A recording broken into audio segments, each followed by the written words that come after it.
My list of the top 10 Canadian athletes who are not hockey players begins in boxing with George Chuvalo. He was a Canadian-born boxer from Toronto, born to Croatian parents from Bosnia and Herzegovina. He was a 5-time Canadian boxing champion. He was nicknamed Boom Boom, finishing his amateur career with a perfect 16-0 record with 16 knockouts, all coming inside of 4 rounds. He turned professional in 1956, knocking out 4 opponents in one evening to win a heavyweight tournament held by former world champion Jack Dempsey at Maple Leaf Gardens in George's hometown. Chuvalo has career victories over top contenders Doug Jones, Cleveland Williams, and Jerry Quarry. His most famous bouts were with the greatest of all time, Muhammad Ali, in 1966 and 1972. The first being for the heavyweight title and easily the most famous boxing match ever on Canadian soil.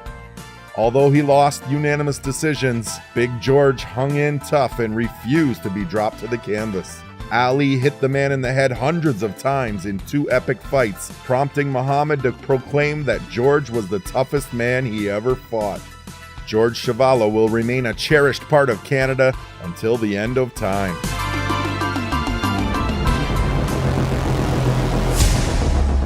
Joseph-Gilles-Henri Villeneuve was born in Richelieu, Quebec, just outside Montreal, and grew up in Berthierville.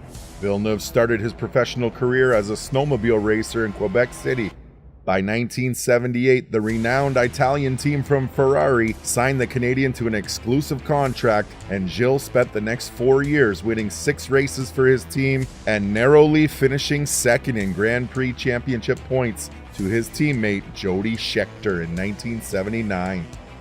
A promising career came to an abrupt halt in 1982 as he hit the back wheel of a slower competitor, raising his car up in a horrific 140-mile-per-hour cartwheel, ejecting the French-Canadian to his untimely death.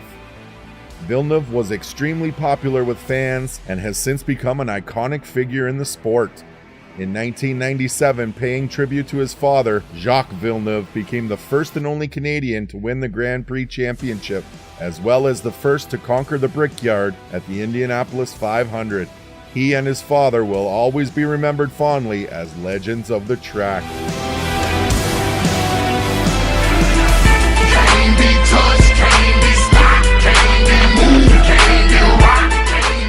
This Jamaican-born Canadian sprinter made headlines all over the world and may go down as the second most talked about sprinter of all time, behind the recently retired Usain Bolt.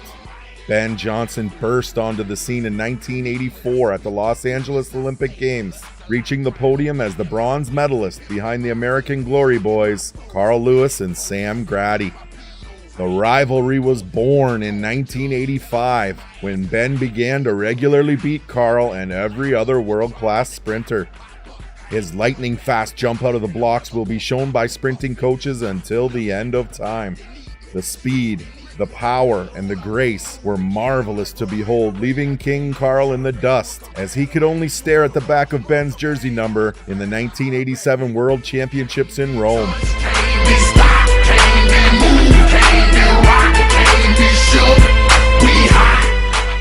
The stage was set in 1988 for possibly the greatest 100-meter race in the history of the sport at the Olympic Games in Seoul, South Korea. Again, Big Ben jumped out of the blocks and left the field well behind, even raising his arm in victory for the last 10 meters to the finish line. He ran so fast, it looked like his arms and legs were going to be separated from his body. In the end, Ben Johnson was left in disgrace after testing positive for banned substances, but was more or less a scapegoat for the entire sprinting world at the time because all of the sprinters in the 1988 Olympic final, except for Kelvin Smith, were dirty. It is a shame that this legend of Canadian folklore will be remembered in a negative light. He only did what he had to do in order to compete with the other dirty athletes. Carl Lewis's gold medal in that race is a travesty because he ran out of his lane 3 times, watching Ben out of the corner of his eye.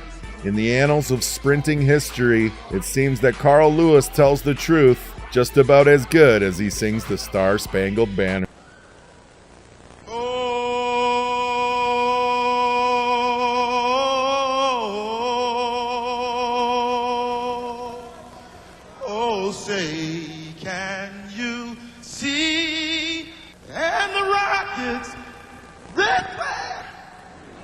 for. I'll make up for it now. For the land of the free. That was Sarge national anthem. No fighting. We got the refugees. No fighting. No fighting. Clara Hughes is a cyclist and speed skater from Winnipeg who is the only athlete in sporting history to win multiple medals in the Summer and Winter Olympic Games. She won 2 bronze medals in the 1996 Summer Games held in Atlanta, as well as compiling 4 medals over the course of 3 Winter Olympics in Salt Lake, Turin, Italy, and Vancouver. As a result of her success in multiple sports and her humanitarian efforts, Hughes was named to both the Order of Manitoba and as an officer of the Order of Canada. She is involved with the Right to Play, which is an athlete-driven international humanitarian organization that uses sports to encourage the development of youth in disadvantaged areas. After winning her gold medal in 2006, she donated $10,000 to the Right to Play. Her long list of awards include Female Athlete of the Year, a top 10 listing in the most influential women in sport, the Canadian Walk of Fame, and was also inducted into Canada's Sports Hall of Fame in 2010. With her range and diversity in sport and her philanthropist efforts throughout the country, Clara Hughes is one of the brightest shining stars to ever put on a maple leaf and represent us with the pride and grace of an angel.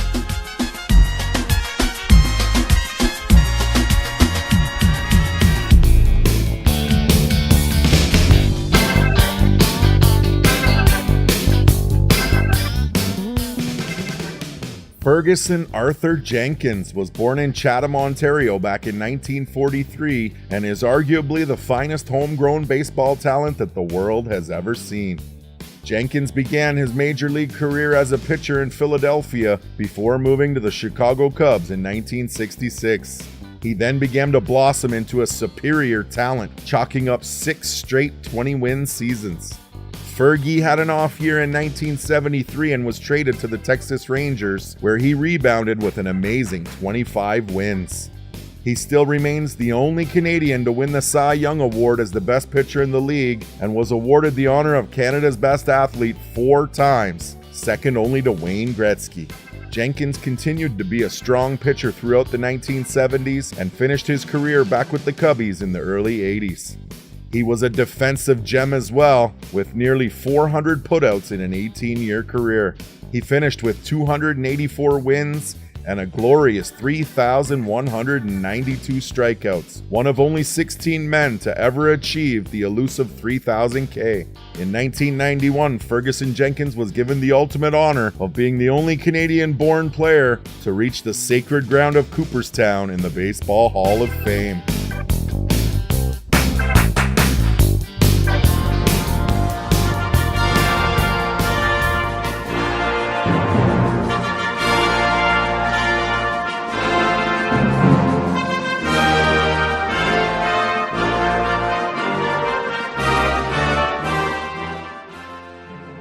Christy Sinclair was born in Burnaby, British Columbia. She plays professional soccer for the Portland Thorns FC and has captained Canada's national soccer team for the last 12 years.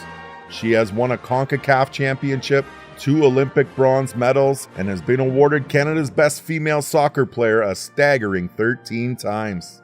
She is by far Canada's international goal leader with 176 strikes in 268 appearances for her country. That total ranks as second all-time, behind only Amy Wambach, who has scored 184 times for the United States of America. Over the last 15 years, Sinclair has appeared in 4 FIFA Women's World Cups and 3 Summer Olympic tournaments, reaching the podium in 2012 and 2016. Sinclair received the Golden Boot in 2012, scoring 6 goals in 6 matches, losing to an American squad in the semifinals that was given the better end of some extremely questionable calls late in the match. Christie was very outspoken about the lopsided officiating and received a 5-match ban from the IOC. All I have to say in closing is that referee in question better never come to Canada for a vacation, because we'll get her, and we'll make it look like a hunting accident.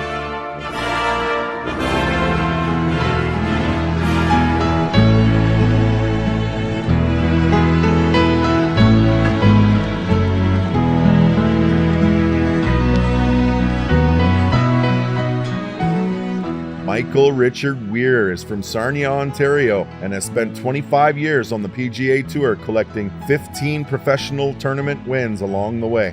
He spent 110 weeks as a top 10 ranked PGA golfer between 2001 and 2005.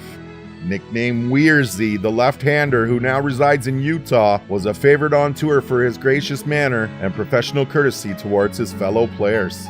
He graduated Brigham Young University in Idaho and received his professional tour card in 1992. When Mike gave up hockey in 1984 to focus on golf, he was faced with a decision because some of his coaches told him that he may become an even better player if he made the switch to right-handed at the age of 14. Weir was torn with this decision and wrote the great Jack Nicklaus a letter on what he should do. Jack wrote the boy back and said, "If you are playing well and feel comfortable, stay left-handed and don't listen to a word that anybody else says." This advice served him well, as he ended up winning the Tour Championship in 2001 and reached the pinnacle of golfing success, taking home the green jacket at the Masters in 2003. Although his play declined after the 2007 season, his accomplishments will be etched in our memories for eternity.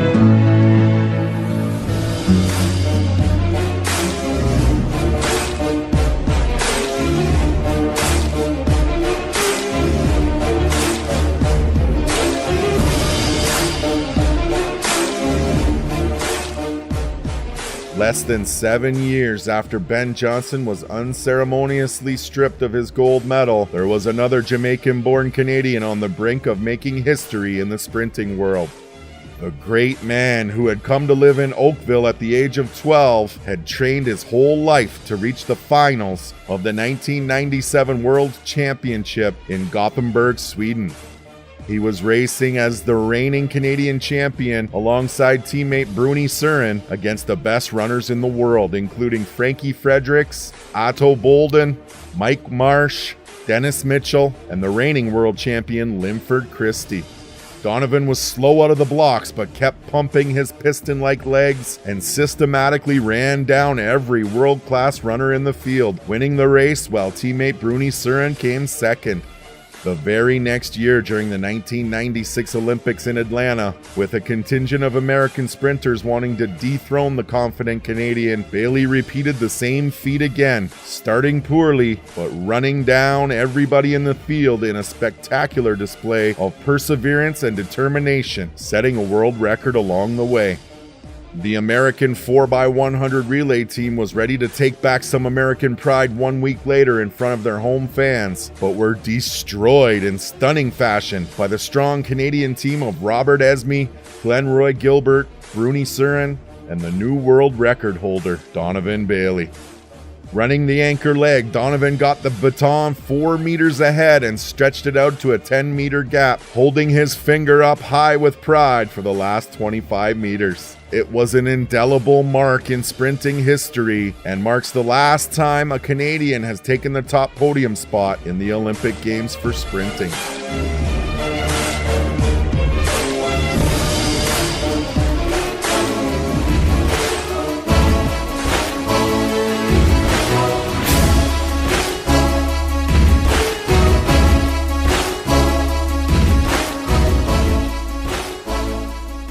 Stephen John Nash was born on February 7, 1974 in Johannesburg, South Africa, moving to Regina, Saskatchewan at 18 months of age and later settling in Victoria, British Columbia. He is an 8-time NBA All-Star and a 7-time All-NBA selection. Twice, Nash was named NBA MVP while playing for the Phoenix Suns. He currently serves as general manager of the Canadian national team and as a developmental consultant for the Golden State Warriors.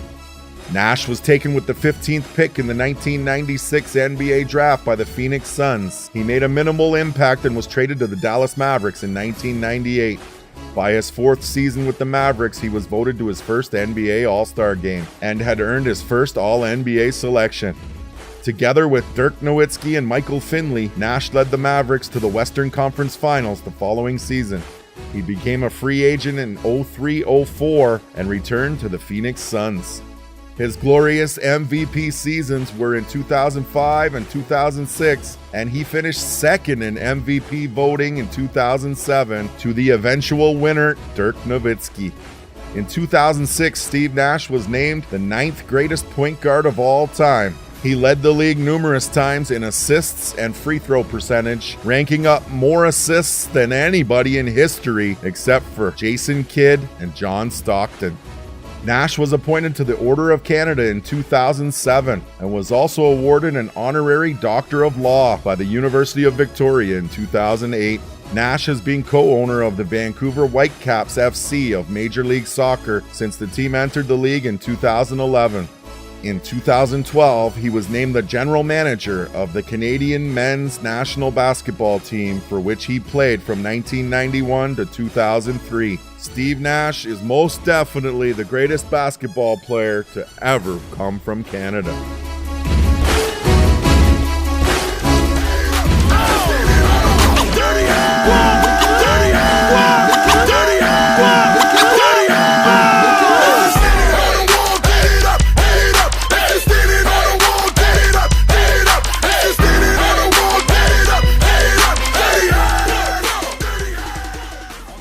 Topping my list as the greatest Canadian athlete that is not a hockey player is none other than George Rush St Pierre. Born on May 19, 1981 in Montreal, GSP is a Canadian mixed martial artist that has made his way to the top of the fighting world. Frequently cited as one of the greatest fighters in history of mixed martial arts, St Pierre was ranked as the #1 welterweight in the world for several years by Sherdog and numerous other publications. In 2008, 2009, and 2010, he was named the Canadian Athlete of the Year by Rogers Sportsnet. Fighting Matrix lists him as one of the top MMA welterweights of all time and the most accomplished fighter in MMA history. He retired on December 13, 2013 as the reigning welterweight champion, having held the record for most wins in title bouts and the second longest combined title streak in UFC history, 2,204 days. He defended his title 12 consecutive times. He returned to the octagon in November 2017 at UFC 217, where he defeated Michael Bisping by submission to win the middleweight title, becoming only the 4th fighter of all time to be a multi-weight champion. Some people think I'm a good fighter, but I'll tell you what, I'm very slow. I have no stamina, and I have a very low pain threshold. This is not conducive to a winning fight strategy. George St Pierre is just the opposite. He's a machine in the ring. With no wrestling background, he out-wrestled every opponent he ever faced. In the annals of MMA history, George St Pierre may just go down as the greatest fighter of all time. I hope you guys enjoyed my list. If there's any other athletes that you would have liked to seen mentioned, please let me know in the comments. As always, I love you all. Thank you for your time.